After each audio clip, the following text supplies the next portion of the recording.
What y'all smoking on? I said, what you want? It was business decisions. Cube's a capitalist, you know. I was feeling a lot of fear. A lot of things had happened to Felicia, you know. By the time the internet turned By Felicia into a billion-use punchline, the woman who brought it to life was standing in a hot Los Angeles kitchen, quietly plating vegan soul food for strangers who had no idea she was the face of the joke. Angela Means gave the culture one of its most quotable lines, 3 words that outlived albums, trends, and entire careers, and watched the world cash in while residual checks trickled in at $1 and change. She wasn't bitter, not exactly, but when she sat down in front of a camera in 2022 and broke into tears recounting decades of people yelling, "Bye, you dirty," at her in grocery stores and comment sections, something cracked open. The gap between the meme and the woman. Between Felicia the punchline and Angela the artist who built that character with Meisner technique and a handwritten backstory no one ever asked to see. This is the story of a farm girl who hustled through stand-up clubs in 90s black cinema, landed a role in Friday that would define a generation's vocabulary, then walked away from Hollywood to raise a son, heal her body, and build something she could actually own, only to spend 30 years watching the industry profit off a moment she couldn't escape. Because sometimes it's not fame that breaks you, it's being remembered for all the wrong reasons. Maybe, why was there so much hate for such an obviously beautiful woman? But long before the world decided who Angela Means was supposed to be, she was teaching herself who she needed to become.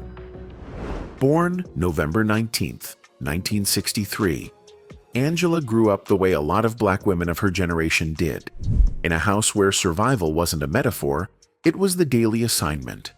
Raised on a Michigan farm, she spent her childhood feeding people, big groups of family and strangers, learning early that love could be plated and served hot if you knew how to season it right.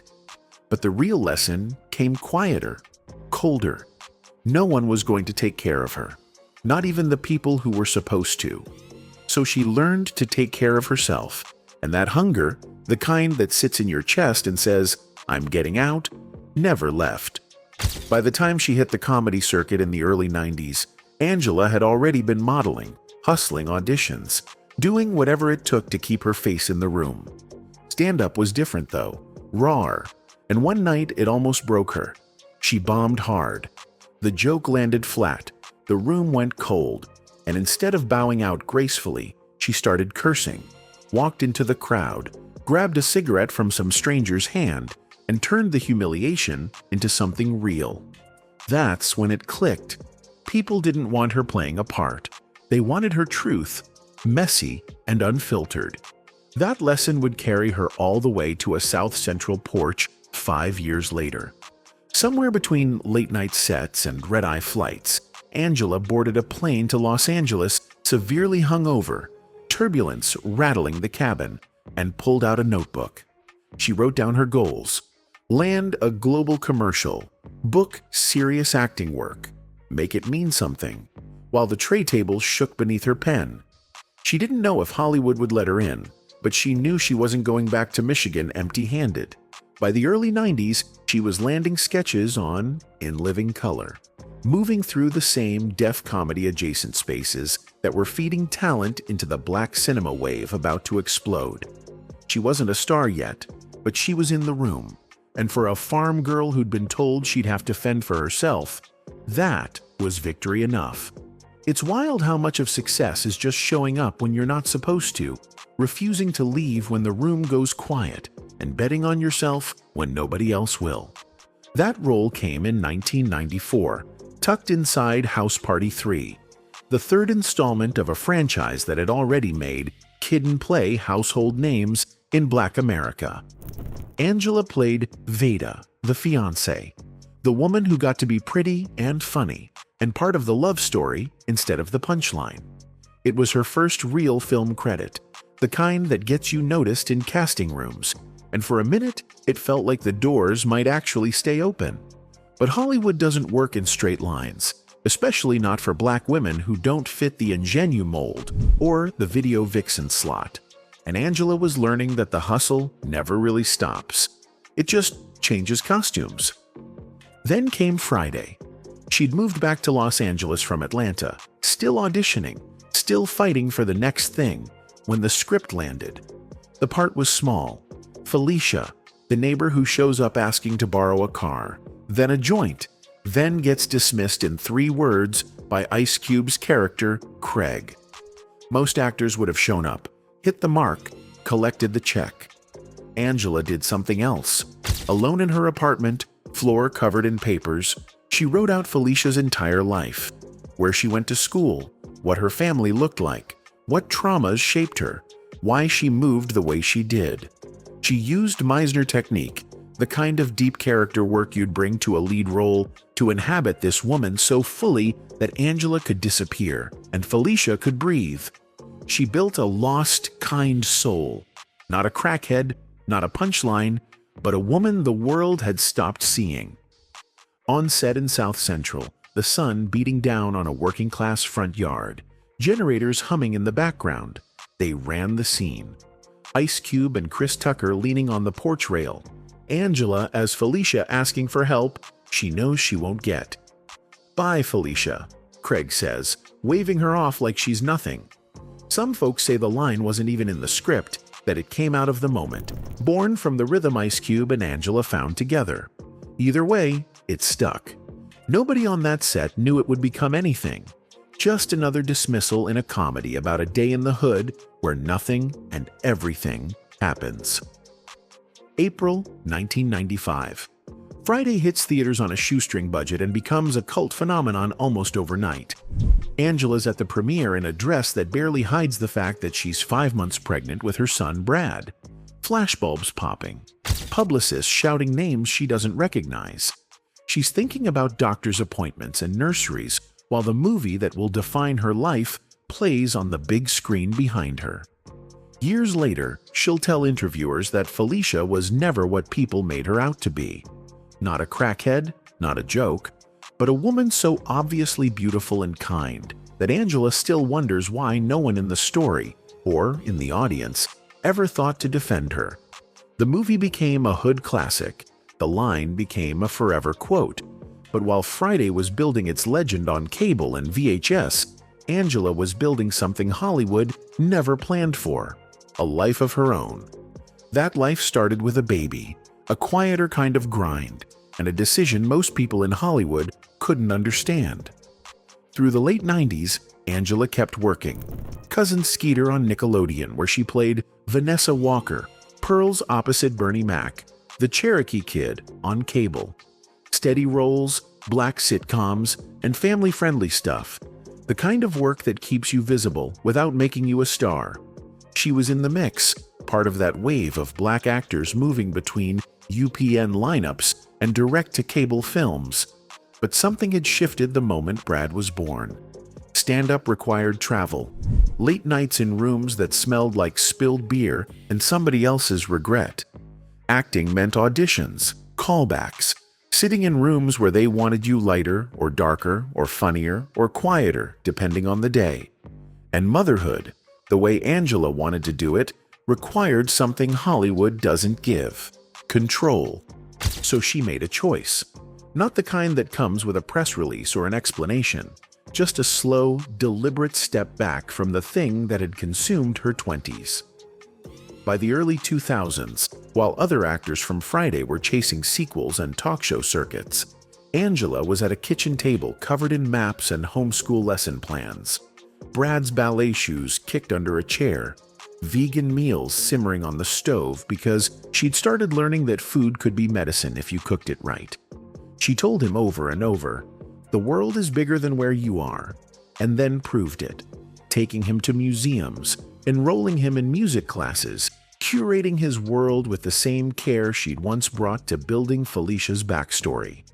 She managed his youth football teams, coordinated snack schedules, showed up to every practice like it was an audition she couldn't afford to miss. For a while, she worked behind the camera as a still photographer, shooting legends like Muhammad Ali and Jim Brown, keeping her hands in the industry without giving it her face. But the truth is, Hollywood was shifting anyway.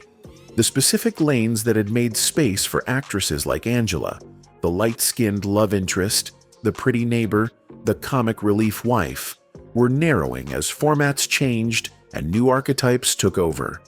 By the time Brad was in middle school, the roles weren't even calling anymore. And Angela, who'd spent her whole life refusing to wait for someone else's permission, didn't beg them to come back.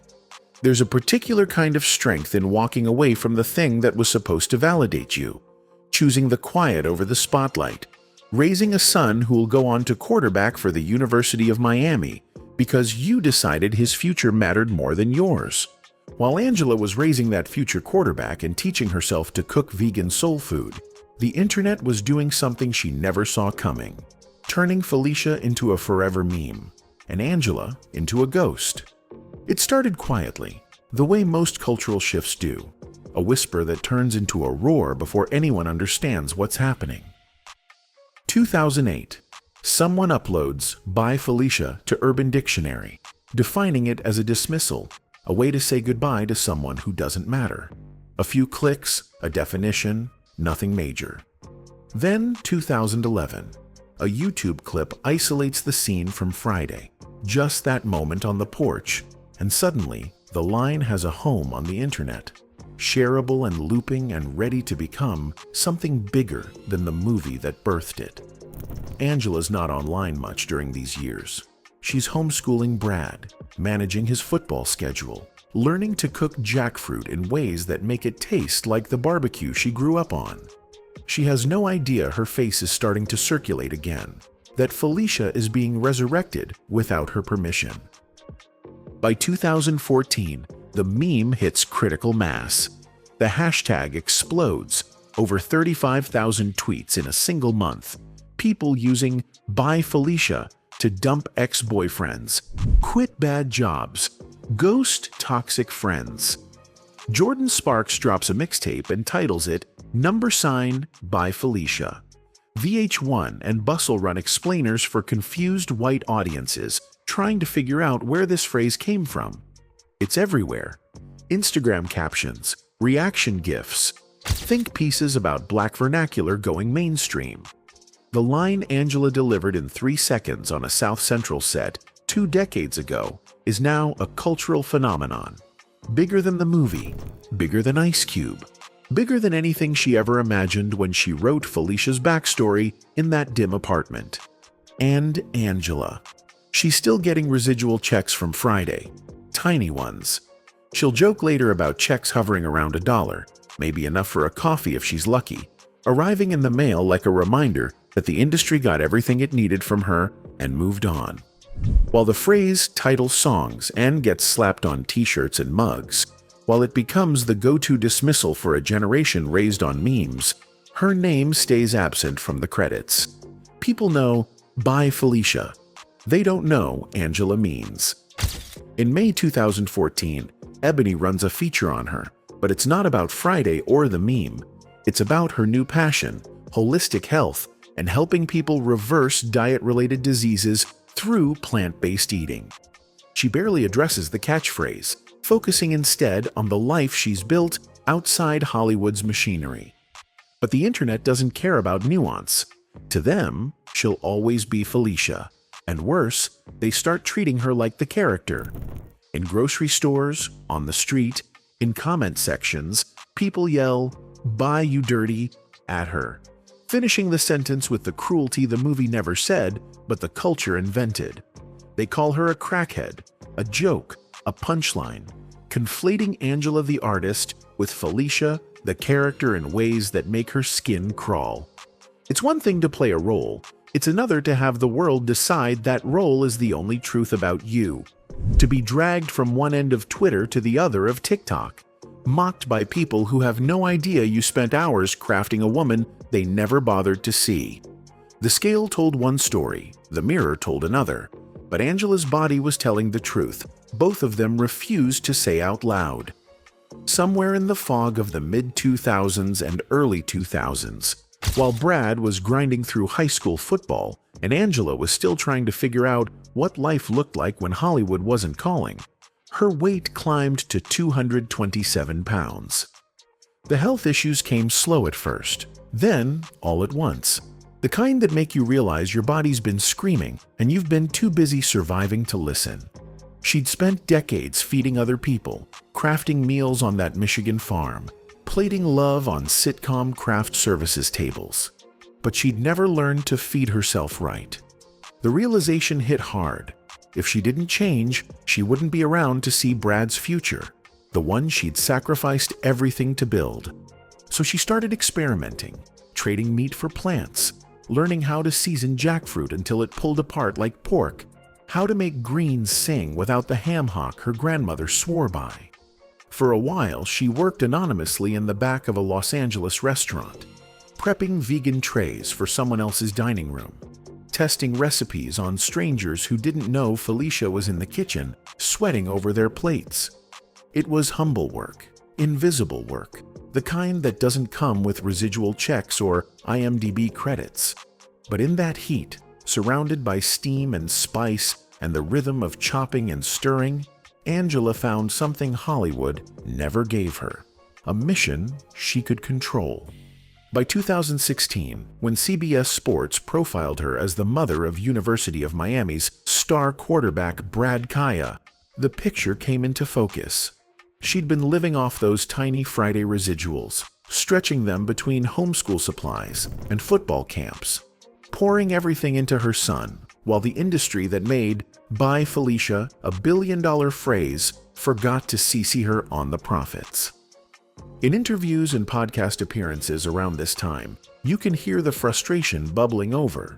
She goes off about New Line Cinema, about the imbalance, about watching a line she delivered get monetized into merch and mixtapes and memes while she's budgeting around dollar checks. It's not bitterness exactly, more like clarity. The game was rigged, and she was tired of pretending it wasn't. But the plant-based cooking wasn't just about weight loss or revenge on an industry that discarded her. It became her answer to a question she'd been asking since childhood. How do you take care of people when the system won't? She started talking about feeding people correctly, helping them reverse diseases caused by decades of bad nutrition, turning soul food into medicine without losing the soul. September 2017.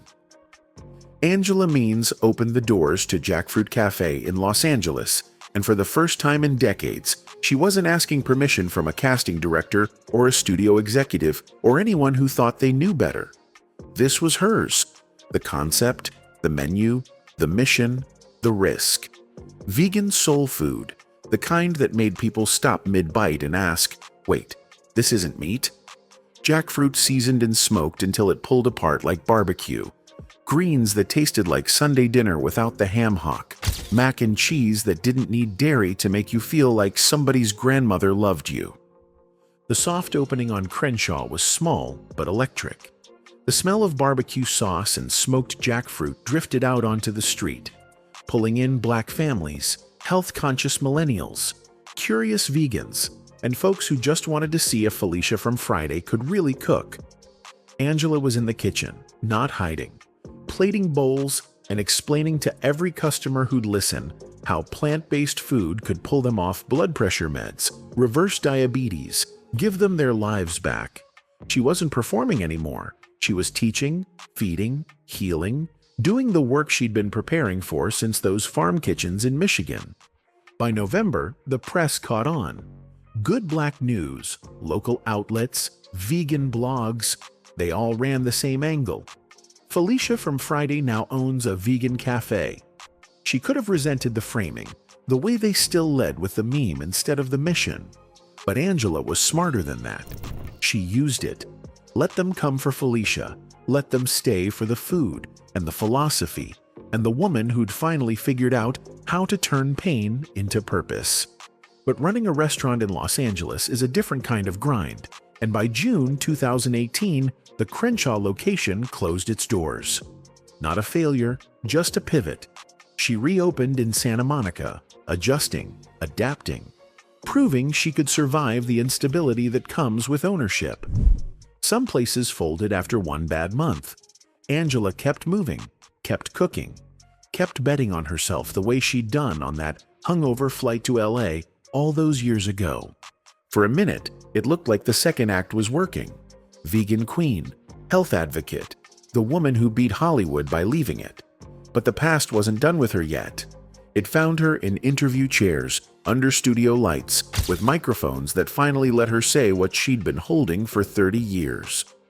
Between 2020 and 2022, Angela started doing the rounds. Long-form podcasts, YouTube interview shows, platforms that gave her more than a soundbite, more than a remember when moment. She talked about Friday, about the craft she brought to Felicia, about the contradiction of being famous for a line everyone knew, but a face nobody remembered. At first it felt like catharsis, like maybe she could rewrite the narrative, show people the woman behind the meme. But the internet doesn't do nuance. Every time she tried to explain Felicia's humanity, the comments would flood in with jokes, gifs, people typing, "Bye Felicia," like it was the funniest thing they'd ever said. Then came August 2022, and the comedy hype interview that broke something open. She's sitting in a simple studio setup, black backdrop, bright key light washing over her face, and the interviewer asks about the role, about how it feels to be Felicia after all these years. Angela starts talking, measured at first, explaining the backstory she wrote, the Meisner work, the care she brought to a character everyone else treated like a throwaway. And then her voice cracks. The tears come sudden and real, her hand reaching for a tissue as she tries to get the words out. Even today, people say, "Bye, you dirty." She can't finish the sentence, doesn't need to. The weight of decades, of strangers yelling at her in grocery stores, dragging her across Twitter and TikTok, treating her like the punchline instead of the person, lands in that studio like a body hitting the floor. She keeps going, because Angela Means has never known how to quit. She tells them that Felicia was kind, that she never cursed anyone out in the entire film, that when the big fight breaks out at the end, she's the one standing by Craig trying to help, and nobody ever gave her credit for that loyalty. She asks the question that's been haunting her since 1995. Why was there so much hatred for a woman who was so obviously lost, so obviously beautiful? And why didn't anyone in the story, or in the audience, think to defend her? Why did a character who showed up beaten and desperate become the joke instead of the tragedy? Over the next year, other platforms gave her space to keep telling it. She opened up about the isolation, about how she hasn't spoken to Chris Tucker since they wrapped Friday, and doesn't feel entitled to that friendship or any relationship from the cast, like the film happened to her instead of with her. She described being reduced, flattened, turned into a reaction image for a culture that never bothered to ask what it cost her to be everyone's favorite dismissal. The tears went viral. The interviews sparked think pieces, and for the first time in 30 years, people started asking the question Angela had been screaming in silence. What if Felicia was never the joke? The answer came not in another interview or viral moment, but in a quiet decision that felt like coming home. September 2023. Angela Means closed the doors to Jackfruit Cafe in Los Angeles for the last time, packed up her life, and moved to Tahoka, Texas. Population barely 2,500, a farming town 30 miles south of Lubbock, where the sky stretches wider than any Hollywood dream ever could. When local reporters asked why, she didn't give them a redemption arc or a comeback story. She said she was tired of Los Angeles, tired of the cost of living, tired of the proximity to an industry that had spent 30 years using her face without learning her name. She wanted something different, something slower, something she could build on land that didn't belong to someone else's machine. By December, she was already planning to reopen the cafe there, in a town where nobody yelled, "Bye Felicia," at her in the grocery store, because most folks knew her as the woman who cooked good food and cared for animals. not the meme they'd been sharing since 2014. But she wasn't hiding. In April and May of 2025, as Friday hit its 30-year anniversary, Angela showed up to reunion panels, sitting next to Ms. Parker and other cast members, talking about how their characters became symbols, how the internet turned three-dimensional people into two-dimensional jokes. She was calm, grounded, no longer asking for permission to reframe the narrative, just doing it. When Essence ran a feature that same month, Angela went even deeper, putting Felicia in context. A Black woman used to represent addiction and crisis in the 90s without being granted full humanity, part of a pattern the culture still hasn't reckoned with. She even shared an extended story she'd imagined, one where Felicia stays with Debo, raises 8 boys, gives everything to them, recasting the character not as a punchline, but as a survivor, a nurturer, someone who kept going even when the world stopped looking. Today, Angela's on Instagram as @ChefAngelaMeans, posting vegan recipes and shots of life in Texas. Animals, wide open fields, the kind of peace that doesn't need a caption. Brad Kaya Jr., the son she walked away from Hollywood to raise, made it to the University of Miami as a starting quarterback and had a shot at the NFL. The sacrifice paid off, not in the way the industry measures success, but in the way that matters when you're building a legacy that can't be memed or dismissed or stolen. The meme still lives. Bye, Felicia will outlast all of us. We'll keep getting typed into comment sections and printed on t-shirts and quoted by people who never even saw Friday. But Angela Means isn't waiting for Hollywood to say her name right anymore. She's in a small Texas town, feeding people, raising animals, and telling anyone who'll listen that Felicia wasn't a crackhead. She was a woman the world refused to see. And 30 years later, Angela made sure we finally looked. Because sometimes the only way to survive being everybody's punchline is to write your own ending.